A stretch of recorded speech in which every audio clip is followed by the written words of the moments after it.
Hey everyone, Dave here. We're on Beyond Paranormal Talk. We have another great one for you tonight. We have a special guest with us tonight, Joe Shortridge from 222 Paranormal Podcast. Hey Joe, how's it going tonight? Hey man, thanks for having me on. This is awesome. It's It's been great. a long Go ahead. time coming. It's great having you on. So where are you out of? We're out of Toledo, Ohio, Okay, right on the Michigan beautiful. line. I'm literally a quarter mile from Michigan. So, Okay, well we're gonna jump right into it. So Joe, how did you start your journey into the paranormal? well, I was always interested in in like the UFOs and stuff like that because I grew up in a family where my dad had a sighting. He didn't have contact, but he had a sighting, Okay, and it really didn't. I didn't think about it that much. I mean, we were into Bigfoot and stuff like that, but we always watched, like the TV's In Search of and stuff like that. But yep, I wasn't really into it too much. And I started really getting into more of the space stuff. And my sister was into it. She was big into the paranormal, and she got okay, to the opportunity to do a few ghost hunts. And one of her first ghost hunts was at the Ohio State Reformatory with the crew from Ghost Adventures. okay, This was way back. It wasn't one of the things where she was on TV or nothing. She was just there with them. It was like one of them yep, paid things. And I was always into podcasts. I was into different ones. And we kind of got together, and my sister's like, "Hey, you love podcasts. I love the paranormal. You want to start a show?" And I'm like, "Hell yeah." So I went out and I researched all the equipment and stuff like that and knew what we needed to do and stuff. And coming up on 9 years ago oh wow, in July, we started our first show. And the thing was, before I got into the paranormal or before we got into podcasting, what really threw me over the top was I had a best friend that passed away, and I had a shared death experience with her. okay, And so she had a double lung transplant, and she would go to the Cleveland Clinic once a year to get their test done. What they do is they would take a tube, put it down her throat, into her lungs, put some fluid in, draw it out, check the fluid, see if there's any infections and stuff. yep, And she would start, like I would say a month before this latest test, she started messaging me every time I got online. She'd be like, Joey, hey, Jim. And I was getting kind of mad at it, which now on hindsight, I look back, I'm like, what the hell was I thinking? But I was getting kind of mad. Like every time I get online, she's on there, hey, and she texted me the one day. She's like, "Oh, Cleveland in the morning." I'm like, "Yeah, And well, the next day, I get a phone call from her sister. I'm at work. I work second shift, so I got off work. I was at Kroger's. I get a phone call, and it's her sister, and she says that Jackie's in the hospital. She's on life support, and they don't think she's going to make it. oh jeez, So, being the good friend that I am, and me and Jackie, you have to understand, we were like psychic friends. okay, You talk about soulmates. We were soulmates. We weren't lovers, okay. nothing, but we did. I mean, the one time when Intertwined, I always like to say when MTV came on, she was in Florida at Disneyland or World, whichever one it is. And back then, you had landlines, you had long distance. So, yep, I mean, that I weight was in high factor, school and I saw MTV come on, and I asked my mom, I'm like, can I call Jackie? Can I call Jackie? And she's like, yeah, whatever. So I would call her, but because I knew what hotel she was in, but I called the hotel and her line was always busy. So I hung up the phone and she was calling me, telling me that people at the same time. me, we were That's geeks, awesome. but we were like that. We were that close. I mean, we were very close. I could tell, she got hurt one day and I kind of felt the pain, that kind of thing. Okay, And I was never a psychic. A lot of people say I'm intuitive or whatever. I don't know, but the one day I get a phone call and it's her sister. Like I said, she said that she didn't think she was going to make it through the night. And being the good friend I am, I'm like, oh, okay, well, keep me informed. I'm like, keep me informed. Okay, goodbye. I'm like, wait a minute. Did I just hear that? So I went home, got cleaned up, and headed out to Cleveland. Now, Cleveland's a 2-hour drive from Toledo to Cleveland. Okay. And I drove out there, get to the hospital, and, we go in, I see her. She's got all the stuff hooked up to her. And we are kind of just hanging out that night. And I'm like, well, I got to go home. I got to go to work tomorrow. So I left.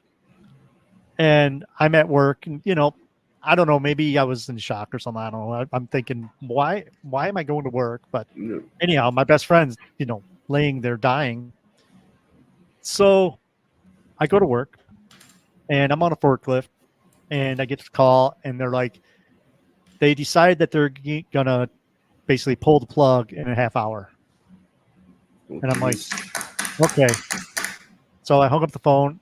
I just told my boss, I'm like, I got to go. And it probably sounded like, Yeah. But I got out of there. And, I knew that I wasn't going to make it to Cleveland. She said they were going to basically unplug, which they don't unplug, that they stop the medication and all that. Yep. So I went home, and I'm like, I know I'm not going to make it. So I took a shower. I calmed myself. I got in the car. I started heading there. Now, I was a wreck. I should not have been driving. And, I've never cried in my life, but I was probably pretty close because this is my best friend. Yeah. So I get to Norwalk, Ohio. Now, Norwalk, Ohio is a halfway point. So it's about an hour from Cleveland. And I was a wreck. Now, I want you to think about a oven or a stove, electric stove, the heating element inside that stove. You know how it gets bright red? Yep. Imagine if somebody took that and went over your head with it and went down your body. Oh, geez. Yeah. The line of heat that you would feel. Yep. I felt that. Wow. Okay. From my head, I'm just driving. All of a sudden I feel this, and it went from my head all the way down into my hands and out my toes. The second that happened, I was completely calm, just like I am right now. Wow. Okay. It was the weirdest feeling I've ever had. Now, like I said, it was an hour away from the hospital. I get to the hospital and I go in, I see her husband. I'm like, hey man, what's going on? He's like, well, they stopped all her medication an hour ago, and the doctor has no clue how she's still surviving. Oh, she's still alive. He's like, do you want to go see her? I'm like, yeah. So I walk in the room, and she's sitting there, and the machine's beeping and stuff. And I walk over, and the machine just started stopped beeping. And I'm like, oh crap, I stepped on a hose or something. Yep. I reached down, I took her hand, and it stopped beeping. I'm like, wait a minute. And the nurse came in, she just passed. Oh, so wow. Everybody says she waited for me. They have no explanation on how she survived over an hour with no medication, nothing like that. Yeah. Wow. So I didn't think of it at the time, but talking to other people, that they say that was a shared death experience. You probably felt what she felt with that. Because when I had kidney stones, they gave me an epidural like they do for pregnant when people. Yep. They said they gave me morphine, and I felt the exact same thing. So I don't know. You know what? Did I experience a shared death experience? So that could be true. What actually makes me even think more that I did was, now you have to understand, Jackie, she liked REO Speedwagon. She destroyed the record High Infidelity, played it so many times. She destroyed the cassettes. She destroyed the CD, and she drove me insane because that's all she would play. Oh yeah. Well, her favorite song, and I should remember it, but it's that one, heard it from a friend who heard it from a friend, whatever. I get in my car, okay, so let me go back. She passes away. We're all hanging out in the hospital, and we're like, okay, let's all meet at her mom's house tomorrow. There's nothing we can do. This was a few hours afterwards. It was probably, I'd say midnight, maybe a little later, and we're all like dispersing because there's really nothing you can do, and we're all like, okay, let's meet there at her mom's house. And I don't even remember the drive home. It's a 2-hour drive. I don't remember that drive at home. And I get up in the morning and turn on my car, and there's a radio station on from Detroit, which I never listened to. And the second I turned that car on, REO Speedwagon, heard it from a friend who heard it from a friend. And I'm like, okay. All right. So that night, we went to her mom's. And that night I had a dream about her. And in my dream, she's sitting there talking to me. Now, the thing about Jackie was she was deaf. Okay. She had cochlear implants, which is a computer that they put in your brain. Yep. So you could talk and you could hear each other. She could hear me and she could hear music and all that. It's funny because I could always tell when her battery was going a little dead because she'd like zone out.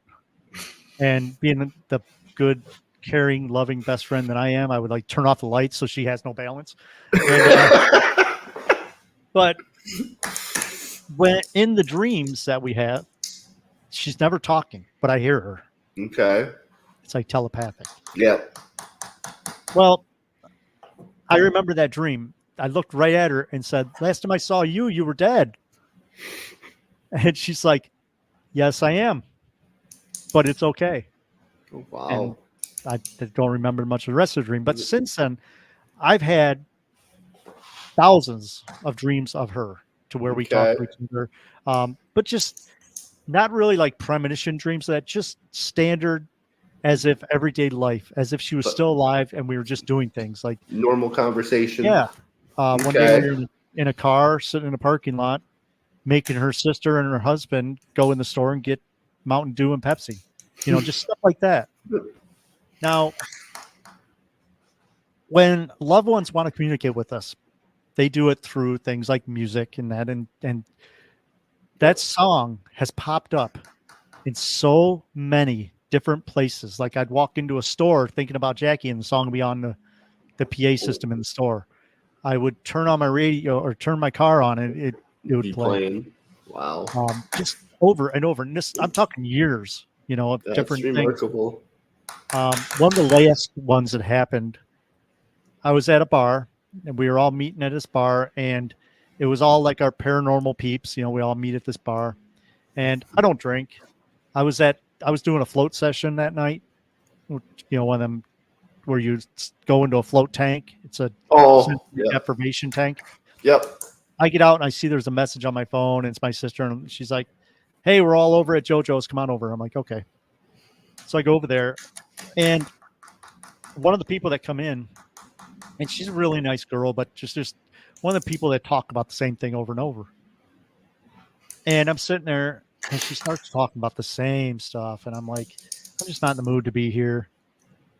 And in my mind, I'm like, it's always the same old story.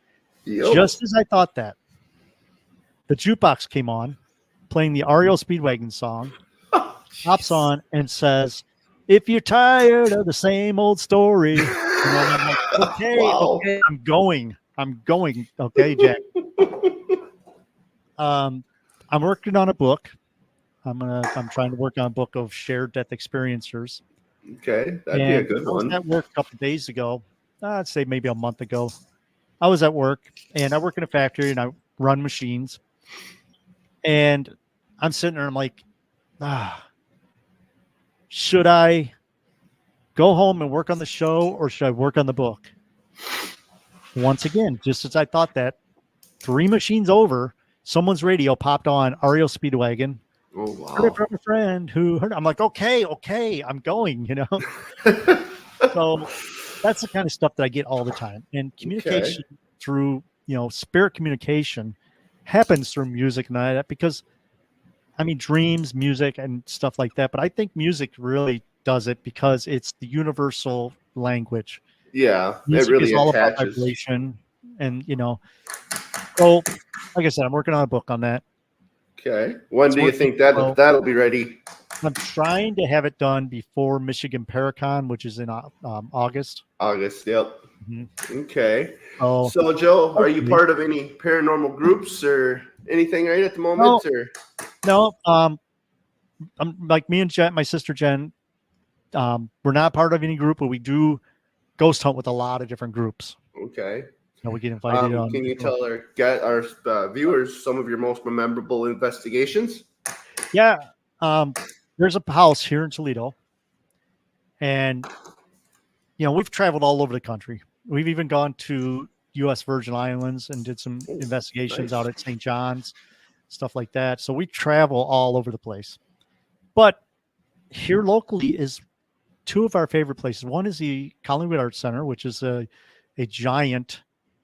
It used to be a convent. Okay. And they turned it into an art center where now people rent out spaces.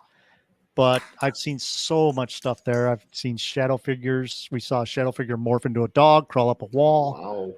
Wow. I've had a wall pushed over on me. We've Whoa. seen different things. It's very active. But there's another location here in Toledo that is like 100 times more active than that, and that's called the Bone House. No, never heard of that. Okay, so the Bone House is here in Toledo. It's on Newton Street. If anybody wants to look up Newton Street on Google Maps, real short, you'll see the Bone House. It's a small little white house, real nice looking. They put a new roof on it. It's blue roof. This guy that we know bought the house, and he was going to flip it. He was going to fix it up and flip it. And so he started working on it. And he started taking the boards off the walls. When he started to take, because you know how the old houses had the slat board where it's a board. Yeah, my parents' old farmhouse has that. Yeah. So he started taking those boards off the wall, and bones started to fall out of the walls. Oh, geez. Okay, so he went over to another wall, and sure enough, bones fell out of there. He says that they were raining out, like he would pull a board out and bones just slide out of the wall. Oh, wow. So he started pouring the floorboards up. Same thing, bones underneath the floorboards. Turns out this house is full of bones behind every wall, every floorboard. They called the coroner in. The coroner did take the bones, and they said it was mainly canine Okay. and chicken. But I've seen the bones, and some of them are pretty big. Now, the Channel 24 News was there. They did a little segment with Haunted Toledo because Haunted Toledo was the group that actually the guy called in. Okay. And then Haunted Toledo were great friends with them. It's a great group. They said, hey, you guys want to come over and investigate this house? We're like, heck yeah. The first night that they did the investigation there, I wasn't there, but the first night that they did one, someone was murdered out front. Oh, whoa. Every time we go there, something happens. Wow. You know how the K2 meter, Yeah. the K2 meter, that's one of my favorite things. A lot of people don't like it, but I like it because it's like your baseline. It's your beginning tool. You get your normal readings. Yeah. Something from abnormal, it goes off. Yeah.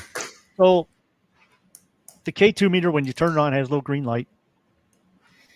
You can stand on the front porch of the Bone House, hold it up, and the green light will be on. Just take your arm and put your arm inside the door, and it goes right to red. Wow. Okay. So we're like, okay, wait a minute. Okay. Are there giant power lines running under this house? Are there, stores? So that's one good thing with Haunted Toledo is that they do tons of research before they even show up at a location. Yep, that's the best way to do it. And they had city maps. There's no wires under the house. There's no power in the house because the guy was tearing it apart. There's no water. But the K2s are useless in there because they just go to red. Up in the attic is where we got most of the activity. It's only a 2-story building, the downstairs and then the attic. If you go up the steps, they're real steep steps. At the top of the steps, behind them is a big table. Now, on that table has a bunch of cut marks in it. And there's a block and tackle hanging above the table. So that's how they must have got the animals up there. They, up in that attic, I wasn't there the one night, but Haunted Toledo had a board ripped off the wall and thrown across the room. And you can hear it getting ripped off the wall in the video. Real. We had all kinds of EVPs up there. The one night I'm sitting there and the windows, he's rebuilding the house, so the windows didn't really fit.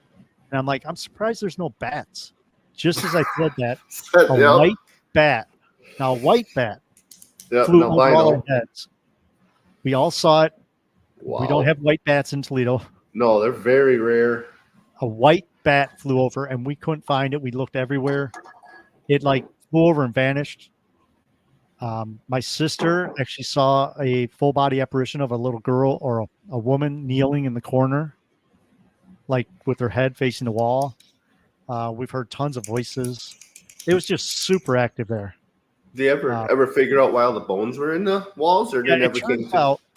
The house was the center of the neighborhood, and it was all Santeria.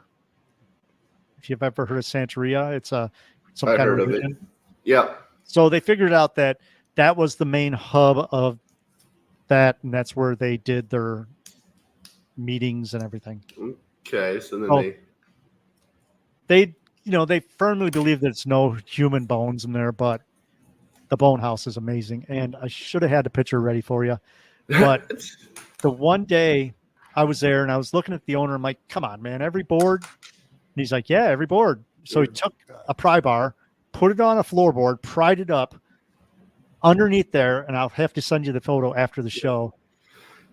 There was a bone about an inch long, carved in the shape of a head with eyes and a face, eyes and a mouth.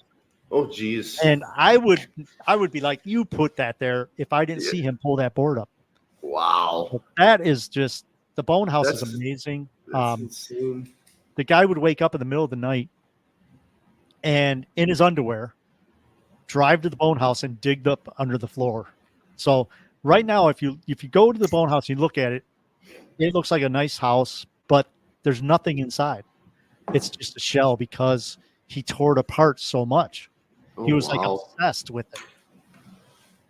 And we've done a lot of investigations there, a lot of crazy stuff, EVPs like you wouldn't believe. It was funny because Sarah, one day, she wasn't getting good EVPs in it. She's like, if you guys don't start, communicating with us, I'm going to banish all of you out of here. And someone said, Sarah, bitch. Oh, wow. Whoops. They weren't too happy. Yeah. So what's your go-to equipment when you do an investigation normally for you? I stay really basic. Okay. I love the K2 meter. Like I said, that's my first thing. I walk around with that. It's your baseline. I know a lot of people don't like them because it can have so many false positives. Yep. But you got to know your equipment. You got to know how it works, where it works, stuff like that. The second one is obviously the digital recorder. Yep, it's a go-to. And I have an EVP. Maybe I'll play it for you here in a little bit that we captured in the studio here. But EVPs I love. Cameras are sometimes okay. Dowsing rods all the time. Okay. I'm do the dowsing rods, but basically stuff like that. The Ovilus, it's like. Yeah, I was going to ask you about that. What about the ghost box? Thoughts no, on that? No. Like I say, we stay really basic. Okay. Now, you mentioned the dowsing rods. Could you explain it to our viewers how they work? Yeah. So dowsing rods and dowsing has been around for over 8,000 years. Yep, long time. A lot of people recognize the Y-shaped sticks that they would use for dowsing. Yep. And I never knew this. I always thought that you held it. Let me see if I can get a pen here. Oh, there's the camera. I always thought you held it like this, where the Y on the top, but they don't. They hold them like this. Yep. I never knew that. Yeah. My grandpa used it to find. My grandpa always did that when he was looking for water. He'd always do it looking when he needed. He dug a new well on the farm. Yeah. And that's how I'd never seen it done before. I was probably like 8, 9. And I was like, "What are you doing? I'm finding water. I'm gonna tell him where to drill." Yeah. Okay. I watched a guy one day. He was walking with him held like this, and it was out. He walked over, and the thing just went snap. Yep. I'm like, and he's like, right. Where you drill. But anyways, we use the dowsing rods themselves. We make our own. We sell them at the conventions. That's kind of how we get the gas money to get home and stuff. But right.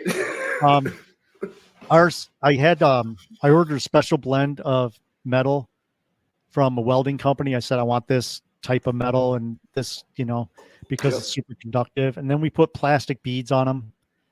And that way you're not touching metal to your hand. Now we do have the metal skulls that we can put on there for some people if they're not as sensitive.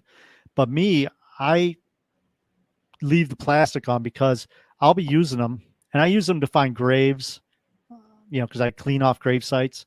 Okay. I use them to find graves. I use them in all the paranormal investigations, and they work really well for me. But I'll sit there, and all of a sudden you'll feel electricity in your hands. Your hands will start tingling in that when you get using them. But I love the dowsing rods. We've used them in all our investigations. Like I said, I use them to find graves, stuff like that. And I know that when we do a convention at the Ohio State Reformatory, a lot of people buy the dowsing rods and take them up and use them, and they are amazed how good they work. Okay. But it's How do all they? intent. Oh, go ahead. Sorry. I was going to say it's all intent.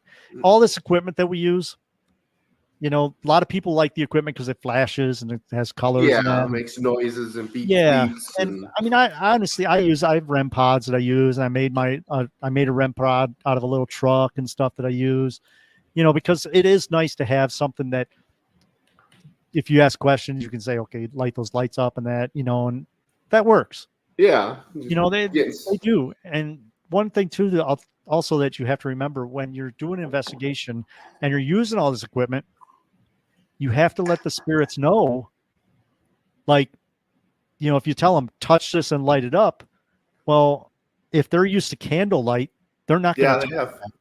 So they have no clue what that is. Yeah. So I always say, this is something we made in our time. It's not going to hurt you. It's just something we made it, and this is how we communicate with you.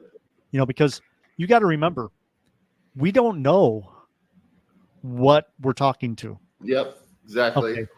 We don't know how they hear us. We could sound just like, they do to us. We could be broken up like we hear. And also you have to remember, we don't really know what ghosts are. Are we the ghost haunting them? Yeah, that's totally true. Yep, that's totally true. I'm big into time slips and stuff like that. And, I talk to people all the time about this. Is like, I've had situations where it seems like I'm this ghost because of the questions and answers that the answers I'm getting. It's almost like they're saying, who's there? Why? What is it? Why, why are you here? What are you in our house for? And all that stuff. And and then when you get those big deja vu episodes, like, whoa, I just freaking did that. Yeah. It's just weird. Oh yeah. Yeah. One of my friends, Harold, with Toledo, Ohio Ghost Hunter Society, he does a class, and the whole class is based on the fact that the more we know, the less we know. Yep. So the whole class is based on just discussion. We talk about things like that, one of the best EVPs I've heard, and I don't know if this is a made for television yet, but I've talked to the guys, and I think it was the guys from Taps. Was it Taps? I don't remember, but they were at the Stanley Hotel, and they were in what they called the Princess Room,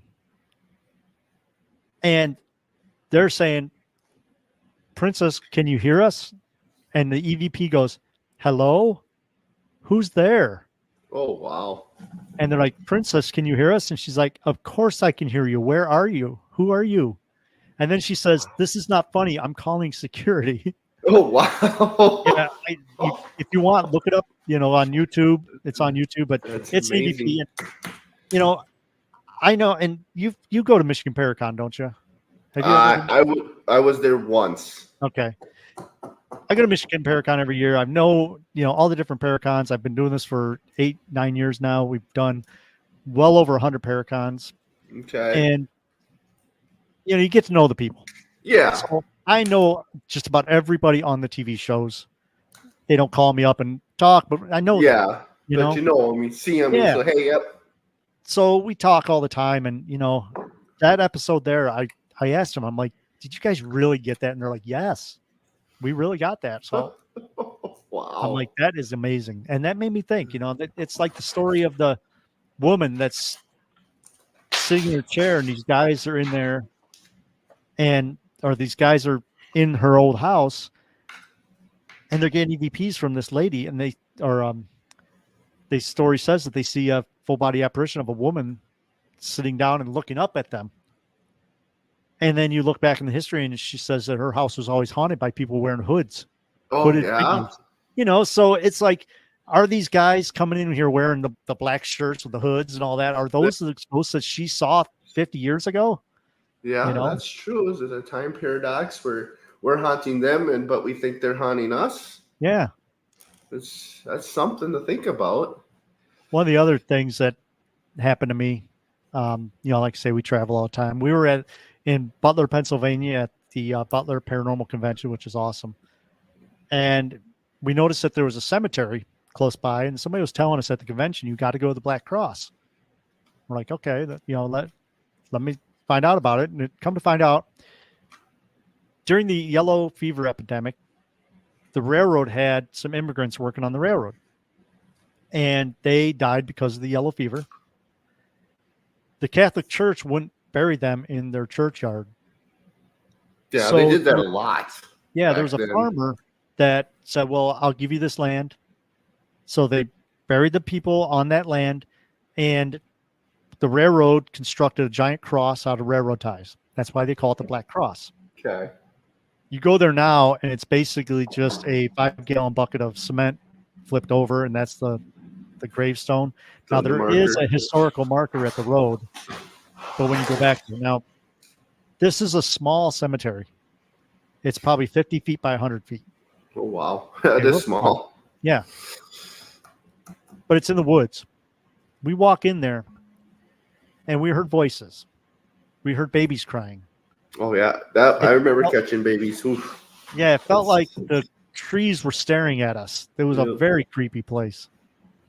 Well, next to me was a stump about 4 feet high and had a red bow on it. And I'm looking at this, so I put my K2 meter on top of it. And I'm looking at it, and I turn, and I look back, and I see a guy, basically a stump turned into a guy, jumping out at me. He had gray wool pants on. He had a red shirt. He had a flip-it style hat.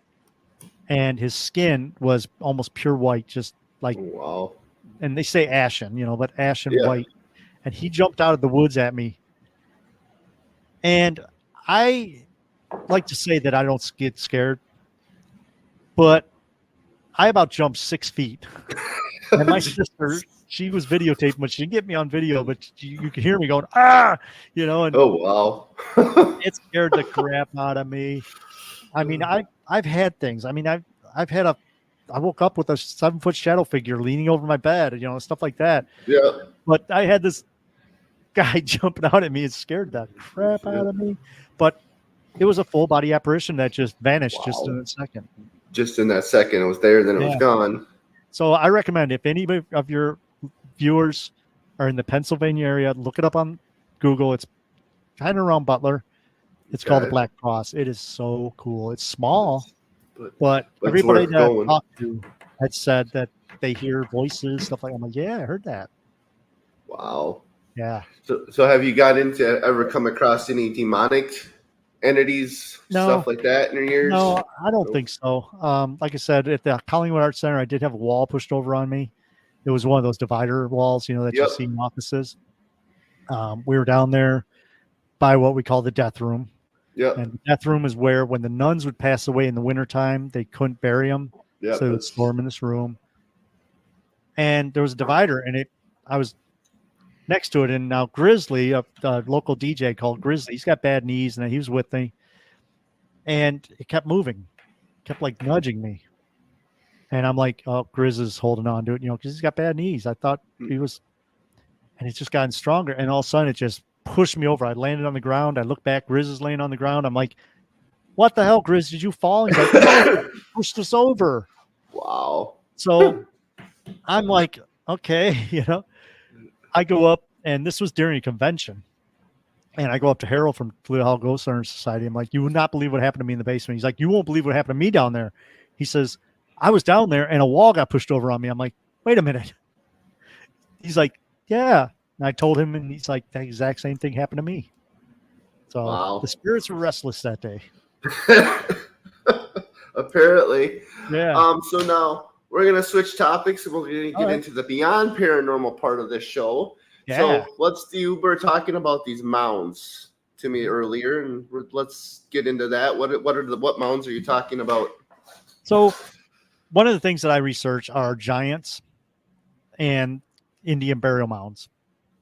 I also look at effigy mounds, such as like the Serpent Mound here in Ohio, and the Great Circles in Newark, Ohio. I go there a lot. Okay. So let's talk about Newark. Okay, these are Indian mounds. Now, there are burial mounds in Ohio still. There's about probably 1,000 of them left. At one time, there was over 10,000 burial mounds in Ohio. And since then, they've been bulldozed and all that. We had 2 of them here in Toledo, and we just had a convention last Saturday, and I was taking people out front and saying, see where that building is? That used to be where the mound is, that kind of thing.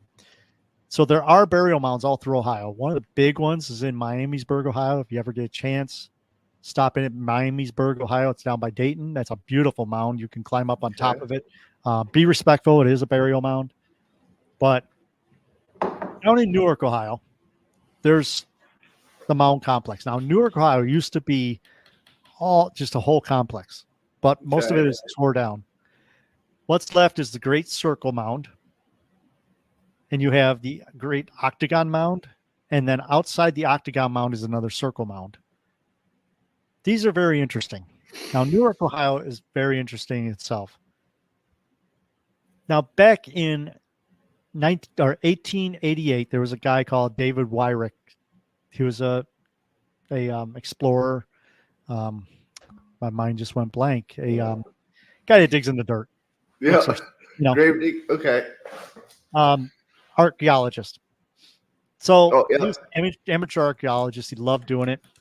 And he was digging around Newark because, Newark has tons of mounds and all that, and knew that the Native Americans were there. And that's another thing about the mounds is, I believe, and a lot of the Native Americans say, that they were there before the mounds were built, before the Native Americans were there. A lot of Native Americans will say our ancestors built these.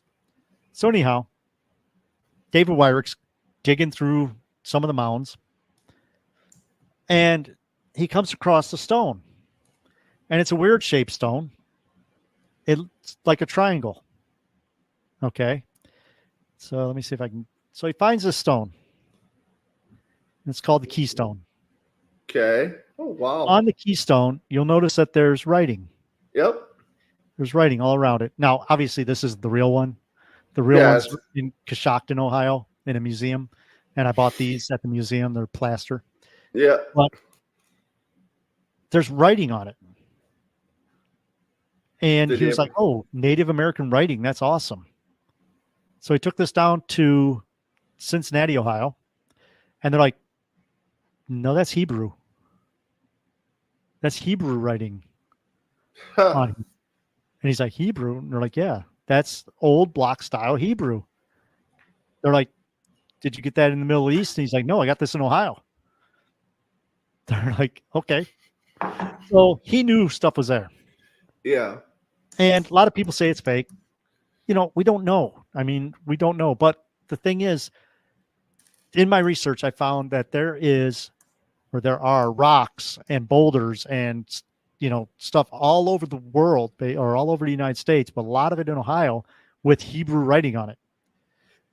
So he came back, and one of the mounds in Newark, Ohio, was made of stones, which is rare. You don't see stone mounds that often. And they were working on the reservoir, so they started taking these stones off this mound. And they said that they hauled off 10,000 cartloads of stone. Holy shnikes. And you can just go to the reservoir, and the stones are the wall that's holding the reservoir back right now. When they got done with their 10,000 cartloads of stone, they noticed that there was a clay basin. And David Wyrick was like, I'm going to dig that because I know something's up with that. That mound was special. It's not an earth mound. It's a stone mound. It wasn't a burial mound. They didn't find any bodies in it. Okay. So David Wyrick started digging, and he found a giant coffin. Now, when he opened the coffin, there was a giant in this coffin, about 8 feet tall. The thing was, he had the copper breastplate, he had the copper bracelets, but being that it was just in the ground, when he touched the bones, they just disintegrated, which happens. Yeah. Yep. You know, a lot of people say, "Where's the bones?" They fall apart. Yeah, they go They're to not powder. preserved. You know, and so he found, and there's two stories. There's one is that on top of the giant, there was a little casket, or beneath him was a little casket. I'm not sure. Okay. And you can see this if you go to Coshocton, Ohio. The Newark Holy Stones are there. Well, in that little casket, it rattled. There was a stone casket, little one. It rattled, so he knew something was in it. So they opened it up. Inside of it, they found this. Okay.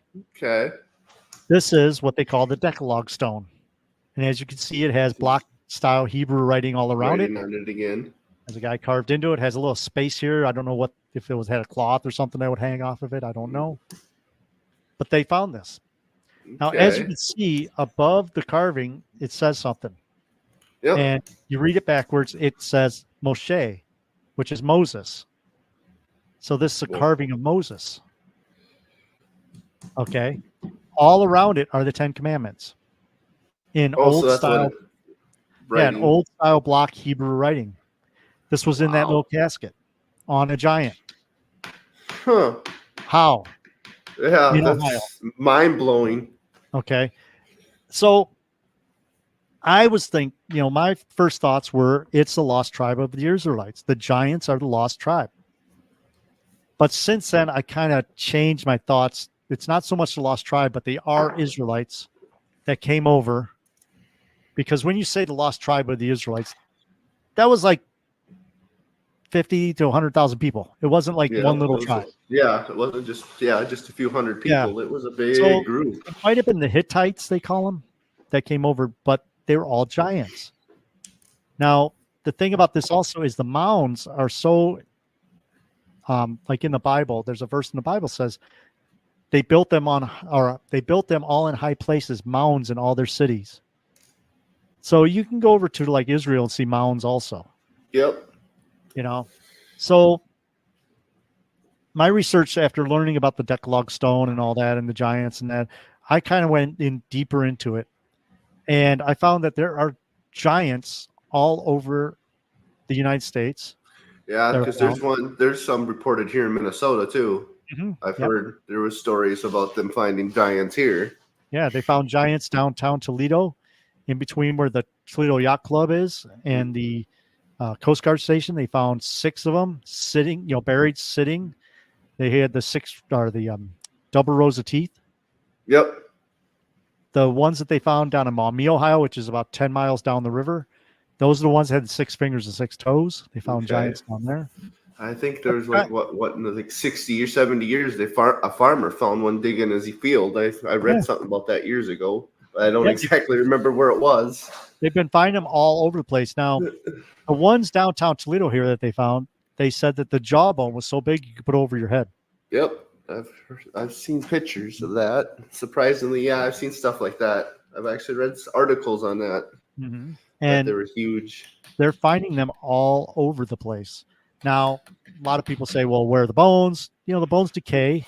Yeah, they decay. One of the problems is you can't really preserve them because when you find a giant in the cave or find one in a mound, you're digging and the bones just disappear. Now, they have had some that they found that were intact that ended up in like sideshows in the 1800s. They would have sideshows with the giants.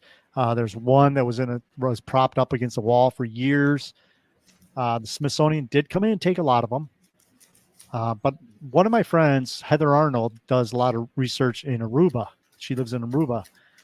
And she even told me her grandpa was a giant. And she does a lot of research because in Aruba, they don't hide it. Okay. They love talking about it. And they show different things, and she's seen bones and stuff like that. But a lot of people say, well, wait a minute. How can there be a 20-foot giant? No, they're not 20 foot. No. And lots of times you see these pictures on Facebook and all that of these skulls that are 20 feet wide. Yeah. No. No. We're talking 7 to 8 foot. Yeah. Now, think about this. And you think, well, where did the giants go?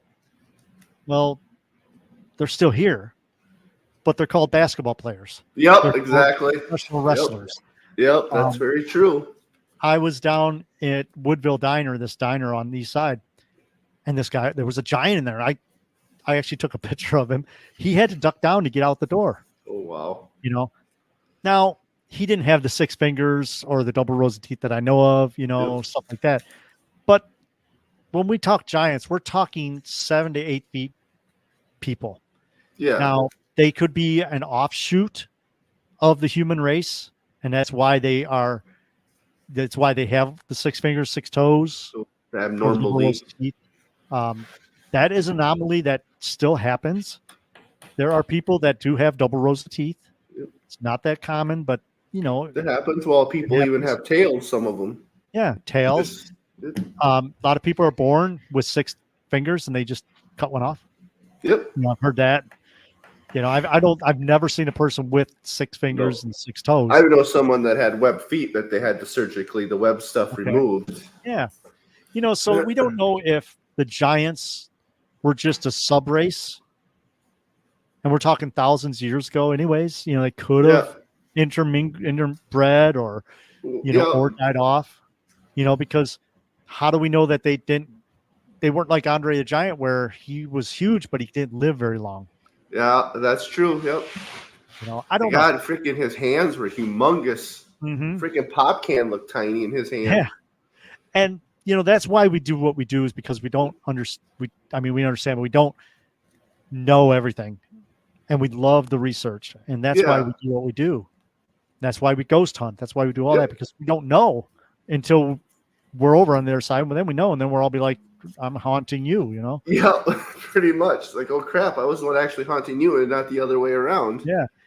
One other thing I'd like to talk about too is Newark, Ohio. If you ever get a chance to go down there, there's something called the Octagon Mound. Okay. Now, the Octagon Mound is now in a golf course. And a lot of people are like, oh my God, it's in a golf course. Well, they did that on purpose because all these housing developments were being built and they were tearing down all the mounds. Okay. They were tearing down the roadways leading in between the mounds and all that. So the state came in and said, well, we're going to turn that into a golf course. And then now you can't build on it. Can't touch it. So they saved it. Now, the Octagon Mound is very interesting. It looks like a stop sign. Okay. And there's an opening to it that goes to another circular, like to a great circle. Now, those points on that mound are perfectly aligned with the lunar phases. And it's an 18-year cycle that they go on.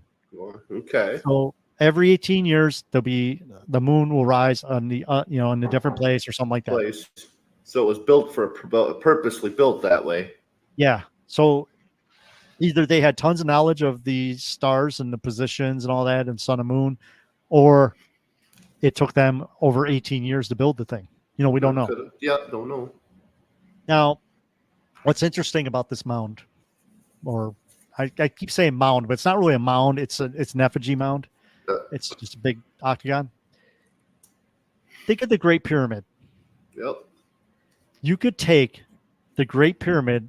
If you were to pick up the Great Pyramid and set it down in the octagon mound, it would fit to every point in there. Perfect. Oh, wow. Perfectly. Now, the Great Pyramid is 6-sided. We know that. Yep. We found that out. But we'll just call it a square pyramid for this example. Okay. Each one of them points fits perfectly on one of the points of the octagon mound. Which way you move it, you can move it any way. It always fits. What's interesting about this also is the angle of the opening going to the other mound, I believe, is 18 degrees. The angle of the pyramid is the exact same as that. So is it a major coincidence that everything lines up, or was it planned that way? We don't know. Yeah, it's a planned, yeah. Or did And we're something finding Hebrew extraterrestrial writing, has it? Yeah, you know? places there shouldn't be. Yeah. Another thing too is down in Back Creek, Tennessee, they found this little stone. It's small, and there's Indian writing on it. And they put it in a museum, and it sat there for years. And the one day, one of the people at the museum said, well, "Let's hang it up. We're doing the Indian thing." They hung up a lot of Indian artifacts, so they put it on the wall. And someone came in and said, "Why is that upside down?" I'm like, "What do you mean?" He says, "It's upside down. That's Hebrew writing."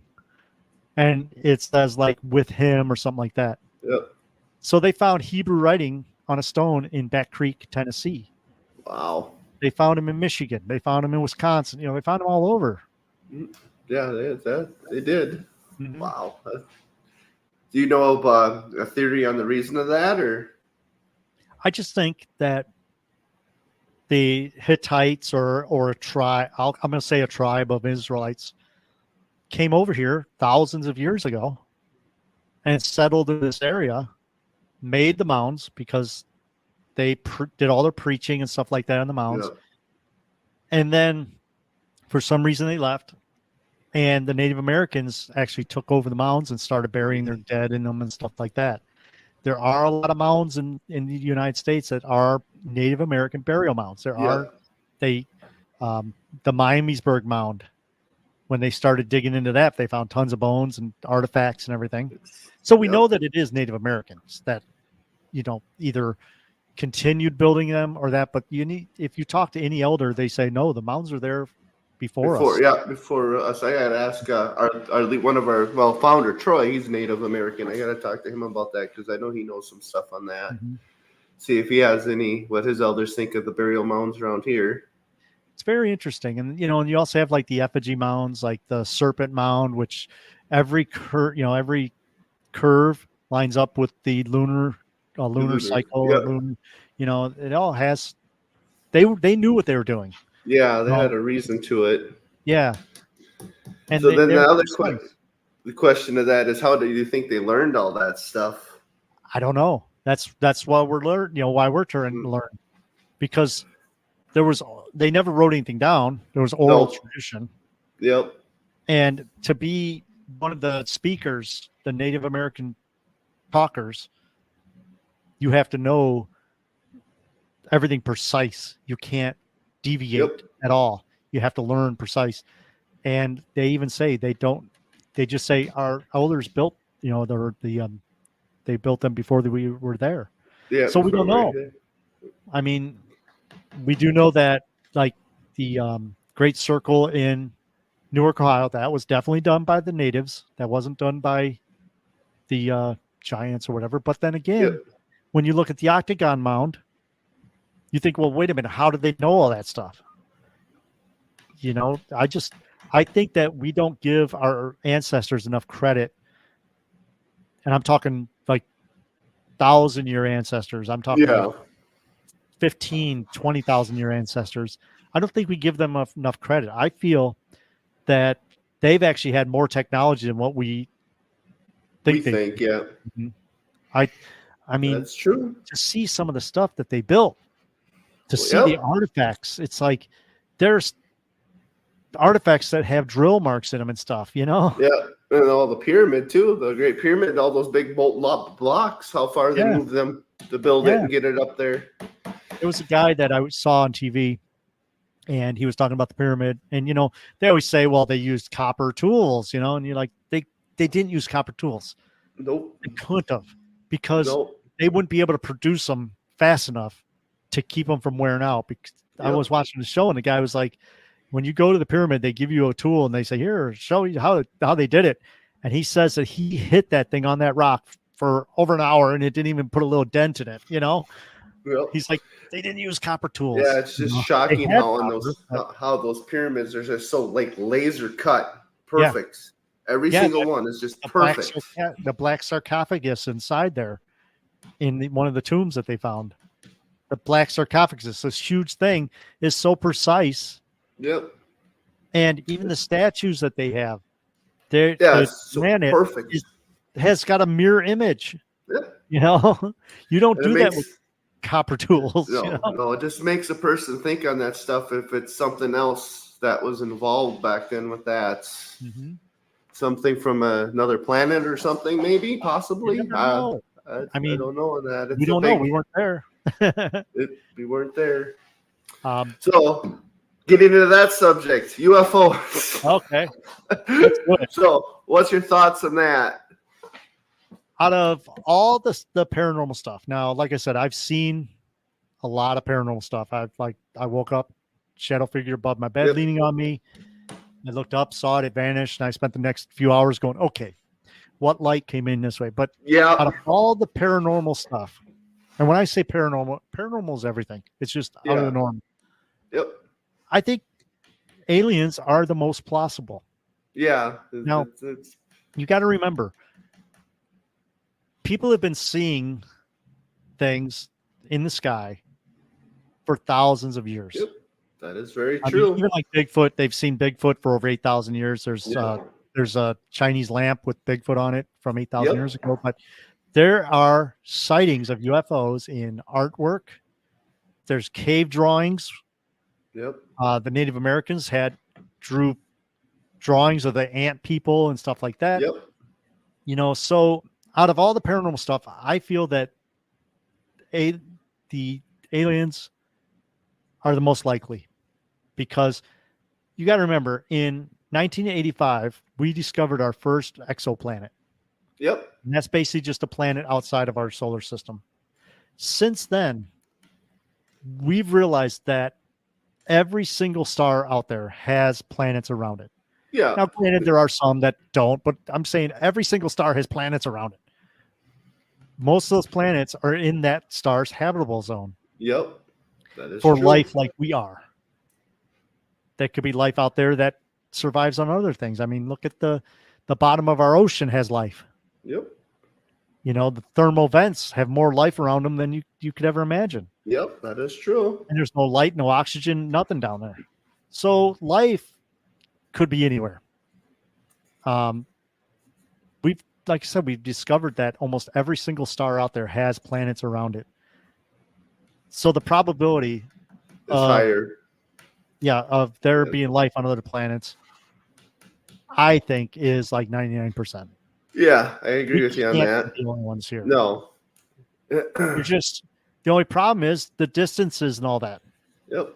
You know, I go to a lot of conventions, like I say, I've had people tell me. I had one lady said that she's like, yeah, there's a reptilian here. I'm like, oh, yeah, yeah. Let me know. And she's like, I promised them I wouldn't say nothing. And I'm thinking, okay, I know this lady. She's very credible. And she's telling me that there's a reptilian at this UFO conference. And I want to know which one it is. So I spent the whole rest of the every person I don't know, I'm like looking at their eyes. Come on. Unglamour. Go ahead. Let me see your eyes. But no, I just think that there are life beings on other planets, and it is very, very, very plausible that they visit Earth. Yeah, yeah. Because their technology is so far advanced. Yep, that is true. Universe has been around for billions and billions of years. Yep. Now, do you think maybe the UFOs that we are seeing are just time travelers? From a late. We're gonna go to the woo-woo here. Yeah, we gotta go a little bit because I knew this was gonna come up tonight, but I had somebody ask me to ask this tonight, so I had to. Here is some of my theories. Okay, we know about the Drake equation. We know about the Fermi paradox. You know, Fermi was sitting at dinner and he's like, "Where are they?" Yep. Like, where? The speed that we travel now they could have traveled from far distances and made it here on this time. But we don't know. Nope. Okay, let's look at the grays. I was hoping you'd bring that up. Grays. There's different theories on the grays. Yep. One of them is they're biological probes. Yep. Okay. We do that now. We send probes out. We don't send humans out. Yep. We send probes out. And the Why would they do the same thing? The if they reptilians so send them out. advanced that they could send these probes, they could be building their ships, going down to their Walmart, picking out some grays, say, okay, give me 5 grays. We'll send them out, biological probes. You don't have to feed them. You don't have to keep them, warm, because think about them. They got the small mouth. They don't eat. Yep. They have no genitals. Nope. They have what they say they have no anuses, stuff like that. Nope. So you don't feed them, stuff like that. Yeah, and they don't got ears. They all telepathic. Yeah. They're sending out signals. And, Yeah. We do that now. That part of my life coaching stuff is that the law of attraction. We actually really do send signals out of our brains. They've measured it. Knowing that we don't do it, but they could be doing that. They could be telepathically. They could be sending their form of radio waves back to their base through their giant heads. Now, a theory with the gray is they think they're controlled by the reptilians. Is that, what do you think on that? Because That's what I mean. They could be a thing where the grays are just like your universal drones. They're pawn, whatever. Just you go to the store, you get your drones, you send them to Earth. Yep. And it doesn't matter if they die. It doesn't matter if they get found. It don't matter if they get killed because they're just probes. Yeah, they're just drones. There's nothing to them. Yeah. So let's go out of that. Let's not even think about that. Let's think about something different. The human race has been evolving. Now, that's correct. Our bodies change right now, and there's just a study about cell phones and kids. A lot of kids are nearsighted now. Yep. And back when we were hunter-gatherers, we had to see for miles. Yep. But now we don't. No, because we're always looking down now at our phone too.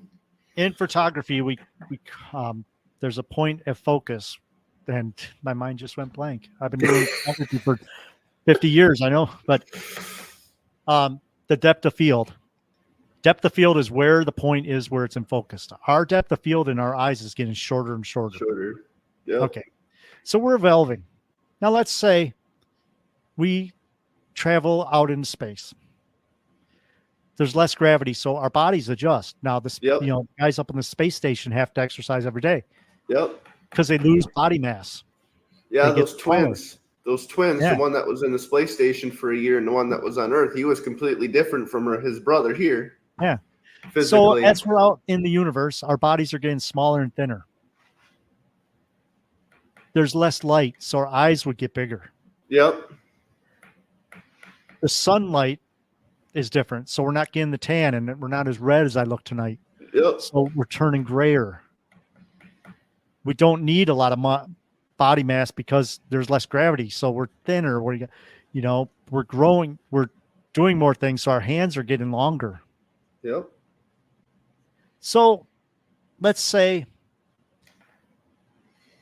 a million years, maybe even 10,000, maybe 20,000 years from now, what are we going to look like? Exactly. Are we going to look like little grays or even the tall grays? Big eyes so we can see in the dark, stuff like that. Now, let's say you're sitting in your house with your other little gray friends, and you're like, I would love to see what the Middle Ages looked like. Yeah. I would love to see what, 1955 looked like. Well, let's go down and get in the time machine and go. Yeah, with the IBM 5400. Because they couldn't figure out how to run their time machine, so they'd come back and get the... Yep. But, no, I mean, are they time-traveling tourists? Yeah, that's the other theory. Because, we say lots of times, well, they're here to control us and all that. They could have done that a long time ago. Yeah, they could have, exactly. There's other theories about people that get abducted, people that disappear, stuff like that. But, one of the theories is time-traveling tourists. Yep. From the future. Because our bodies would change. Yep. Or if someone from another planet wants to see what Earth was like, they come and see what it's like. And something happens and their ship breaks. Yeah. And here they are. And then you end up in Roswell. Yeah. And then they can hang out here and they're like, I want to go home. Yeah. Tired of this. You guys don't have the beer. You ripped my stuff all apart and back engineered it. Reversed engineered it. You know how they say that they found metal that you crunch it up and you open your hand up and it would all go back to the same form? Yep. I had a Snickers bar a couple days ago. I crushed it up and I opened it up and it went back to the same shape. I'm like, look, alien technology. At its finest. I mean, it looks like metal. Yep.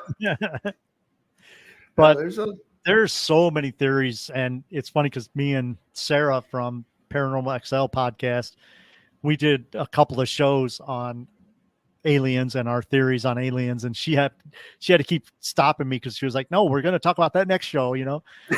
But there's so many, you know, you talk about like the Fermi paradox. Yep. You know, or there's so many different reasons why they're not here or they are here. I mean, they could be a water planet. They could be a planet that has too much gravity. Could be a planet of people that destroyed themselves before they got, you know, into space travel. There's so many different things. Then you got your underwater base outside of San Francisco over there. Yeah. But the big thing is distance. Yeah. The distance. I mean, people don't realize even the moon, you know, we just had the solar eclipse, which is unbelievable. People don't realize that you could fit every one of our planets in between us and the moon. That's how far away it really is. Yep. And Alpha Centauri is 4 light years away, but you don't realize how far light years is. It's freaking far. It is. And just how long it takes the sunlight to actually get to Earth. Yeah, 8 minutes. Yep. It's just insane. Yeah. Well, Joe, it was a pleasure having you on tonight.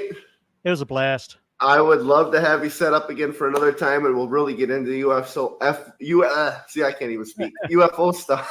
The one thing with me is you got to wrangle me into one topic, you know. Yeah, that's fine. We'll get you into UFO stuff because I got a lot of stories on that because I'm a big UFO guy. Actually, huge in it because I've had a lot of experience in my days when I was younger with it. So yeah, and I got some good. I'm not making my way over to Wisconsin this year for any conventions, but we're going to be doing Michigan Paracon, stuff like that. So if you do end up coming to Michigan Paracon, come to our booth. I'll duct tape you to a chair and we'll get you on.